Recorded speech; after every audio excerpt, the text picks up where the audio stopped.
So we're doing something a little bit different. I just sold my client Linda this 5-unit property here in the city of Montclair.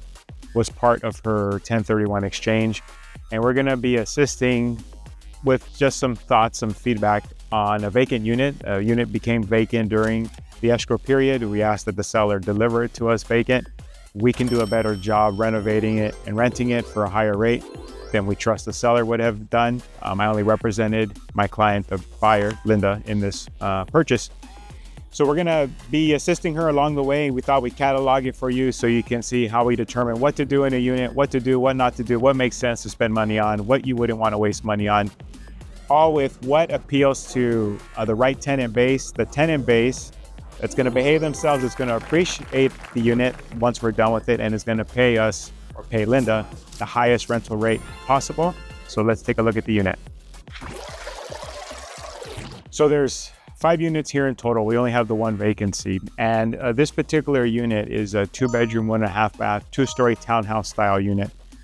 Those type of units, very desirable from a landlord's perspective. Why? Because you're gonna get a better rental rate. From a tenant's perspective, you have more space, better layout. But you have the living room, dining room, kitchen, half bath downstairs, typically. And then you go upstairs in the unit itself, and then you have your bedrooms and a full bathroom upstairs. Let's take a look. Okay, so obviously this unit, to our standards, needs an update. So we're gonna be meeting with Linda, we're gonna be meeting with my contractor, but there's a great floor plan to work with, a lot of opportunity here. First and foremost, we're gonna tear up this floor. This is an old style, it's an old color scheme. We're gonna be discussing with the contractor. Right now, the unit has forced heat. So we'll take a look at this unit here. So this is just heat. This is called forced heat. It works like central AC, central air conditioning, except it's just heat. Old unit, we're gonna cancel that. We're gonna be discussing, maybe eliminating, since we're gonna cancel that, open this area up. Do we just open more space for a living room? Do we make it a larger closet space, storage space downstairs? And why cancel it? Because we're gonna be replacing that beat up thing with a brand new AC that's gonna work as both heat and air conditioning. So that'll be the heating element that's required by law. We'll be putting the same type of unit, smaller, but same type of unit upstairs so that there's heating and air conditioning in both of the bedrooms.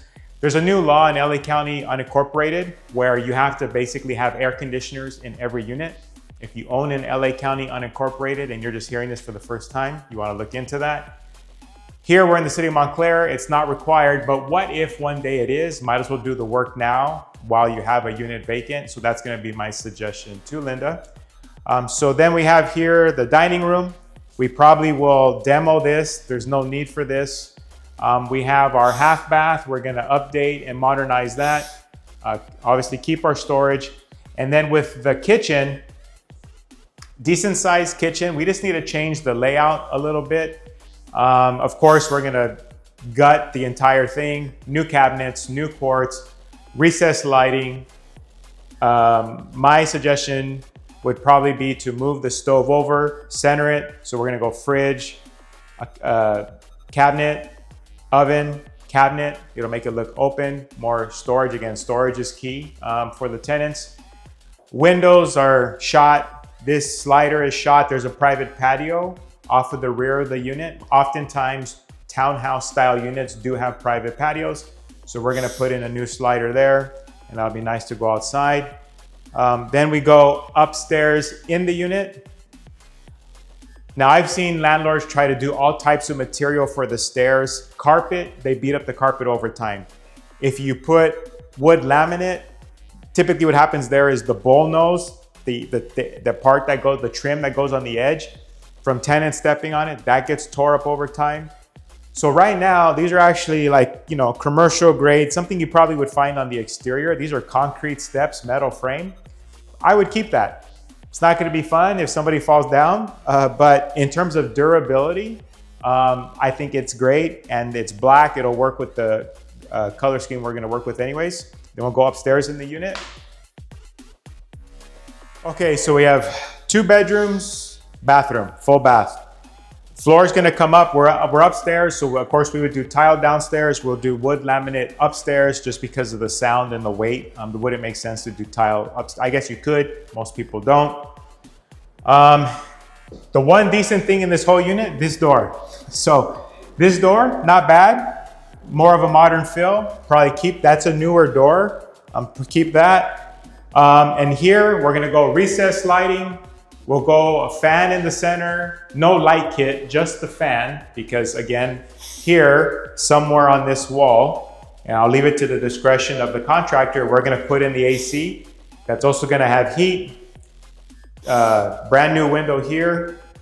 We're gonna obviously cancel this vent because that's gonna be for the old heating system. We'll cancel it, do away. You can see little ripples and what have you in the ceiling and walls. So assumably we're gonna hit this with a skim coat, which is the mud you use for drywall. Skim it, sand it, get it nice and smooth.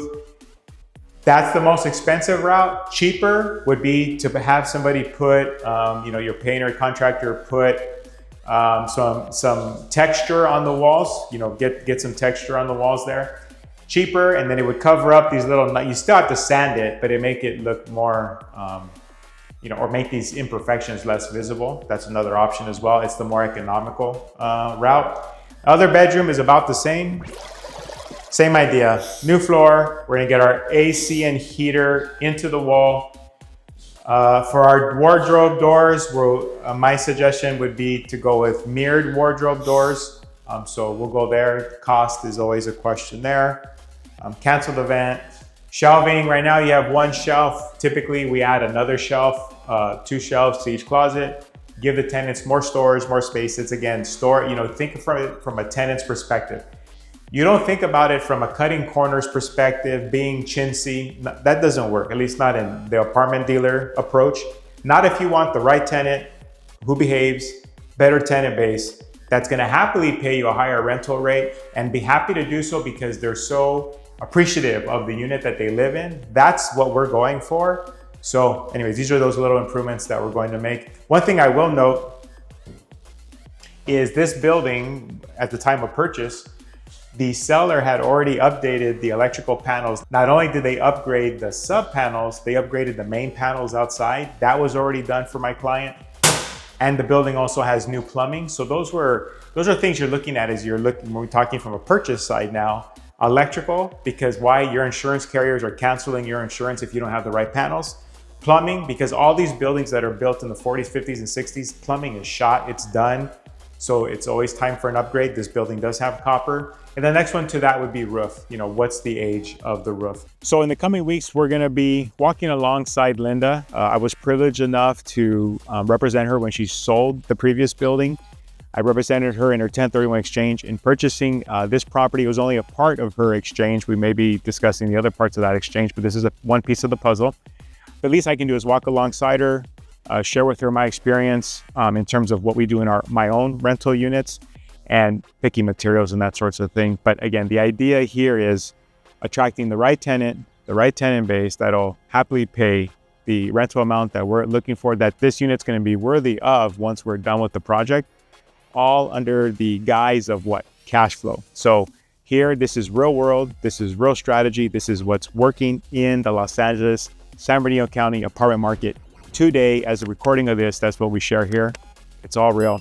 And again, stick with us. I'm sure there's gonna be many things to pick up, many insights that you can utilize in your next project. Kris German from the Apartment Dealer. Till next time.